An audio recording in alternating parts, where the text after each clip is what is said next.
మీనం వారికి గనక చూసుకున్నట్లయితే మీకు రాశిలో ఉండేటువంటి శని యొక్క వక్రగతి జరుగుతుంది. జూలై 27వ తేదీ నుంచి 27వ తేదీ వక్రగతి ప్రారంభమవుతుంది. ఇది డిసెంబర్ 10వ తేదీ వరకు ఉంటుంది. దీనివల్ల మీకు కలిగే ఫలితాలు, ఏ దేవతారాధన చేసుకోవాలి, ఎటువంటి విషయాల పట్ల జాగ్రత్తగా ఉండాలి. మరియు దీంతో పాటు మీ జన్మజాతకంలో గనక శని, గురువు, శుక్ర, బుధ, కుజ ఈ గ్రహాలు కనుక వక్రించినట్లయితే, ఎందుకు ఈ గ్రహాల గురించి చెప్తున్నా అంటే ఈ గ్రహాలే వక్రిస్తాయి. మిగతా రాహుకేతులు ఛాయాగ్రహాలు అంటారు, ఎప్పుడు వక్రగతిలో తిరుగుతాయి, రవిచంద్రులు వక్రించరు. మరి వీటి వల్ల మీకు కలిగే ఫలితాలు, అసలు ఆ వక్రగతిలో ఉన్నప్పుడు మీరు ఎందుకు జన్మించారు, అది ఏ కర్మను సూచిస్తుంది అనేటువంటి అంశాలు చెప్తుంది నేనైనప్పటికీ, చెప్పిస్తుంది సాక్షాత్ లలిత అమ్మవారిగా భావిస్తూ, ఆ లలితాంబిక అమ్మవారి యొక్క అనుగ్రహం మీకు పరిపూర్ణంగా కలగాలని మనస్ఫూర్తిగా కోరుకుంటూ, ఇక్కడ ఎప్పుడైతే ఈ గ్రహాల యొక్క వక్రగతి ఉంటుందో, అందులో ముఖ్యంగా ఇప్పుడు మనం శని గురించి మాట్లాడుకుంటున్నాం కాబట్టి మీ మీనరాశి వారికి రాశిలోనే శని ఉన్నాడు వక్రించి. అంటే జన్మశని పక్కకు పోతున్నాడు వక్రించి. దీనివల్ల ఒక మనిషి చూడండి, ఏదో తల మీద పెద్ద భారం ఉన్నది కొంచెం దింపి పక్కన పెడితే రిలీఫ్ వస్తుంది చూసారా, ఆ రకంగా 4.5 నెలల పాటు రిలీఫ్ ఇస్తాడు మీనరాశి వారికి. అమ్మయ్య కొంచెం నాకు రిలీఫ్ దొరికిందనేటువంటి సాటిస్ఫాక్షన్ మీకు ఉంటుంది. అలాగే ఎవరైతే ఈ 12వ భావంలోకి వెళ్తున్నాడు కాబట్టి విదేశాలకు వెళ్ళాలని ప్రయత్నం చేస్తుంటారు, వాటికి బాగుంది. కాకపోతే కొంచెం ఇన్వెస్ట్మెంట్ చేసేటప్పుడు షార్ట్ టర్మ్ ఇన్వెస్ట్మెంట్ చేయకండి వక్రించినందుకు, ఎందుకంటే 12వ భావంలోకి వెళ్తున్న శని కాబట్టి.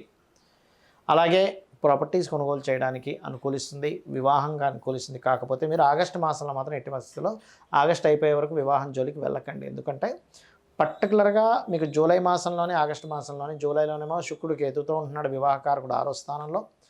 ఆగస్టులో సప్తమంలో ఉంటున్నాడు శుక్రుడు. సో సప్తమంలో నీచబడి ఉన్నప్పుడు, లగ్నంలో శని వక్రించినప్పుడు ఏమవుతుందంటే ఈ సమయంలో చేసుకున్న వివాహం అది సరిగ్గా ఉండదు. అంటే ఏదో రూపంలో మళ్ళీ డివోర్స్ అవ్వడం కానీ, దూరం అవ్వడం లాంటివి ఇస్తుంది. కాబట్టి ఇది అదేవిధంగా కొత్త కోర్సెస్ చేయడానికి, విదేశాలకు వెళ్ళి అక్కడ ఏదైనా కోర్స్ చేయడానికి, విదేశాల్లో ఏదైనా ఇన్వెస్ట్మెంట్ చేయడానికి, కొత్త వ్యాపార సంస్థలు నిర్మాణం చేసుకోవడానికి చాలా బాగుంటుంది. అయితే ఈ యొక్క విషయాల్లో మీకు పాజిటివ్గా రావాలి రిజల్ట్స్ అని అనుకుంటే కనుక శని, రాహువు, కేతువు, శుక్ర ఈ 4 గ్రహాల దగ్గర దీపారాధన చేయండి. మరియు వీలైతే మీకు కొంచెం ఈ ఓల్డేజ్ హోమ్స్ ఉంటాయి, అక్కడికి వెళ్ళి ఏదైనా సేవ చేయడము, గోశాలకు వెళ్ళి సేవ చేయడము, దుర్గా ఆలయం కానీ లేకపోతే శివాలయంలో కానీ అక్కడికి వెళ్ళి మీ వంతు సేవ ఏదైనా చేయండి. దాని ద్వారా మీ యొక్క కర్మ అనేటువంటిది ఎక్కువ ప్రెజర్ పడకుండా ఈజీగా అనుభవించేటువంటిది జరుగుతుంది. అయితే మన జన్మజాతకంలో ఏదైనా ఒక గ్రహం కనుక వక్రించినప్పుడు దానివల్ల కలిగే ఫలితాలు ఏమిటి అంటే ఒక్కొక్క గ్రహంగా చూసుకుందాం. అయితే ఇక్కడ రవి కానీ చంద్రుడు కానీ వక్రించాడు, రాహుకేతువులు ఎప్పుడు వక్రగతిలోనే ఉంటాయి, అవి ఎప్పుడు రుజుమార్గంలో తిరగవు. అయితే మనకి మిగతా ఏంటి 5. ఈ 5 గ్రహాలు అసలు వక్రించిన గ్రహంతో మనిషి ఎందుకు పడతాడు అనేది భృగునందనాడిలో ఒక సబ్జెక్ట్ ఉంటుంది. ఉదాహరణకి శని కనుక వక్రించి పుట్టాడు ఎవరైనా, దాని అర్థం ఏంటంటే మిగతా ప్లానటరీ పొజిషన్స్ అన్నిటినీ గమనించుకొని శని ఈజ్ ది కార్క్ ఆఫ్ కర్మ. కాబట్టి వీళ్ళు ప్రొఫెషనల్ రీత్యా, వీళ్ళ ఉద్యోగ రీత్యా ఉన్న ప్రదేశం నుంచి మారితే బాగుంటుందా బాగోదా అనేది తెలుస్తుంది దీనివల్ల. కొంతమంది చూడండి, అదే ఊళ్ళో ఉన్నంతకాలం ఏమీ ఎదగలేదండి, కానీ ఊరు మారిన తర్వాత వీళ్ళకి చాలా బాగుంది అంటుంటాం.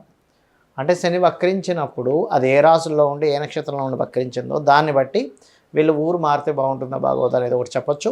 రెండవది, వాళ్ళకి ఒక్కొక్కసారి 2 జాబులు చేసే యోగం ఉంటుంది చెప్తారు. దేన్ని మిస్ అవుతున్నాడు, దేన్ని కనెక్ట్ అవుతున్నాడు. ఎందుకంటే ఒక గ్రహం ఒక రాశిలో ఉన్నప్పుడు ఒక భావాన్ని నుంచి వెనక్కి వెళ్తుంది. అంటే ఏ భావం నుంచి వెనక్కి వెళ్తుంది, ఏ గ్రహం నుంచి వెనక్కి వెళ్తుంది, దాని ఆస్పెక్ట్స్లో ఏ గ్రహాలను మిస్ అవుతుంది, ఏ గ్రహాలను కనెక్ట్ అవుతుంది బట్టి వాళ్ళ జీవితంలో వాళ్ళ కర్మలో కొన్ని మిస్ అయిపోయి కొన్ని కనెక్ట్ అవుతాయని కూడా చెప్పచ్చు.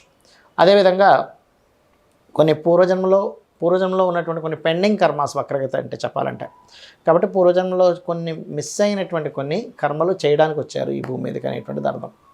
ఇక గురువు వక్రించాడు అనుకోండి ఉదాహరణకి, అప్పుడు ఏమవుతుంది అంటే ఇక్కడ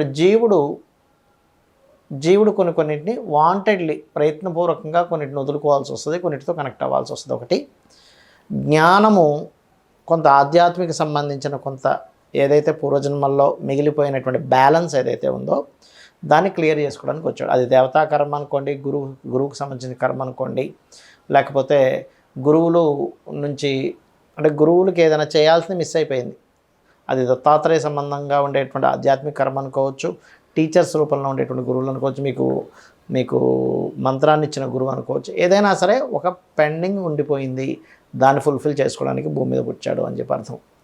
అదేవిధంగా శుక్రుడు వక్రిస్తాడు.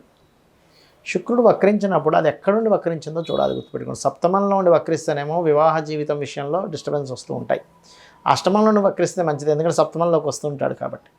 ఆ రకంగా ఇతను లగ్జరీ సంబంధించినవి, వివాహ సంబంధించినటువంటి విషయాలు, అదేవిధంగా కొంతమందికి మీరు మనీని ఇవ్వవలసింది ఉంది, బ్యాలెన్స్ ఉండిపోయారు, దాన్ని రిటర్న్ చేయడానికి వచ్చారు భూమి మీదకి అనేటువంటి చెప్తుంది. అదేవిధంగా కొంత స్త్రీ సంబంధించినటువంటి విషయాల్లో కొన్ని బ్యాలెన్సెస్ ఉండిపోయి, కొంత అమ్మవారి సాధనా సంబంధించిన విషయాలు, అది ఎప్పుడంటే శుక్రకేతువులు కలిసినప్పుడు చెప్పాలి.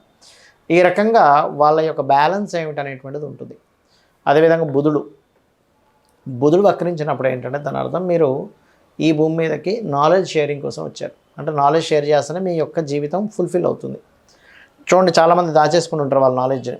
దాచుకున్నంతసేపు అంటే అందరికీ వర్తించదు నేను చెప్పేది. కొన్ని ఉంటాయి సీక్రెట్గా, కొన్ని ఉంటాయి అందరికీ చెప్పకూడదు, కొన్ని ప్రమాదకరం, కొన్ని గుప్తంగా ఉంచాలి, దాని ధర్మాలు దానికి ఉంటాయి. కానీ పర్టికులర్గా బుధుడు వక్రించినటువంటి వారు ఏంటంటే వాళ్ళ నాలెడ్జ్ని ఎంత షేర్ చేసుకుంటూ ఉంటే వాళ్ళ లైఫ్ అంత బాగుంటుంది, గుర్తుపెట్టుకోండి. అదేవిధంగా అది విద్యార్థుల విషయంలో అనుకోవచ్చు, వాళ్ళు చేసే టెక్నికల్ వర్క్ విషయంలో అనుకోవచ్చు, ఏదైనా ఎనీథింగ్. కాకపోతే ఏంటంటే అది ఏ భావంలో ఉండి వక్రించింది, ఏ గ్రహాలతో కనెక్ట్ అవుతుంది, వాళ్ళ యొక్క బుద్ధి అంటే దీన్ని వదిలేసి ఇంకో దగ్గరికి వెళ్తూ ఉంటుంది వాళ్ళ బుద్ధి కర్మానుసారైన అంటూ ఉంటాం. అంటే మీ యొక్క బుద్ధిని, మీ యొక్క ఆలోచన విధానము దేన్ని వదిలి దేన్ని పట్టుకుంటుంది అనే విషయం వక్రగతి వల్ల చెందేటువంటి బుధుడు వల్ల వస్తుంది. బట్ ఎవరికైనా బుధుడు వక్రించుంటే మీ నాలెడ్జ్ షేర్ చేయండి, చక్కటి ఫలితాలు వస్తాయి. ఇక మనకేమేమయ్యాయి ఇప్పటివరకు? గురువు అయిపోయింది, శని అయిపోయింది, బుధుడు అయిపోయాడు, శుక్రుడు అయిపోయాడు కదా. ఇంకా మిగిలినటువంటి గ్రహాలు ఏమిటి అని చెప్పి చూసుకున్నట్లయితే ఇక్కడ పర్టికులర్గా మనకి రవిచంద్రులకైతే ఉండవని చెప్పుకున్నాము. రాహుకేతులు ఎప్పుడూ వక్రగతులను ఉంటాయని చెప్పుకున్నాము. అయితే కుజుడు ఇంకా మిగిలింది ఒకటే. ఆ కుజుడు ఏమిటి అంటే భూములకు కారకుడు. భూములకి, అన్నదమ్ములకి, అంటే ఇక్కడ అన్నదమ్ములతో మీకుండే రిలేషను, మీకు భూముల వల్ల ధనయోగం కలుగుతుందా, భూములు వదులుకోవాల్సి వస్తుందా అనేటువంటి విషయం మీ కుజుడు వక్రగతి ద్వారా తెలుస్తుంది. సో కుజుడు కనుక వక్రించి ఒక మంచి గ్రహాలతో కనెక్ట్ అవుతుంటే మీకు భూముల వల్ల ధనయోగం ఉంది అని అర్థం. లేదండి అసలు వక్రించి ఇంకొక పాపగ్రహాలతో కనెక్ట్ అవుతుందంటే భూమిని వదులుకోవాల్సిన పరిస్థితి మీ లైఫ్లో వస్తుంది అని అర్థం. అదేవిధంగా కోపాన్ని వదలాలి, కోపాన్ని త్యజించాలి కుజుడు వక్రించినప్పుడు సర్వసాధారణంగా. అంటే పూర్వజన్మల్లో ఉండేటువంటి కొన్ని గొడవలు ఏవైతే ఉన్నాయో ఆ యొక్క డిస్టర్బెన్సెస్, గొడవలన్నింటినీ క్లియర్ చేసుకోవడం కోసం ఈ జన్మని ఎత్తారు చెప్పాలంటే. లేదా సిబ్లింగ్స్తో ఉన్నటువంటి కొన్ని రిలేషన్స్ని మీరు పూర్వజన్మలో కొన్ని ఫుల్ఫిల్ చేయలేదు, సిబ్లింగ్స్తో ఉన్న రిలేషన్స్ కావచ్చు. అదేవిధంగా కుజుడు వక్రించి ఉన్నటువంటి వారు ఎక్కువగా బ్లడ్ డొనేట్ చేస్తే చాలా మంచిది. సో బ్లడ్ డొనేట్ చేయడం వల్ల మీ యొక్క కర్మ కూడా తగ్గుతుంది. అలా అని బక్క చిక్కిన వాళ్ళు, బ్లడ్ లేని వాళ్ళు చేయమని చెప్పట్లేదు. ఒకవేళ సరే మాకు ముందే బ్లడ్ లేదు నేను ఎలా చేయాలి అంటే గోవు క్యారెట్స్ కానీ బీట్రూట్స్ తినిపించిన మంచిది. లేదా కొంతమందికి బ్లడ్ అవసరం ఉంది కానీ వాళ్ళు కొనుక్కోలేకపోతున్నారు, అలాంటి వాళ్ళకి మీరు కొనివ్వండి కుజుడు వక్రించి ఉన్నప్పుడు, దానివల్ల కూడా మీకు బాగుంటుంది.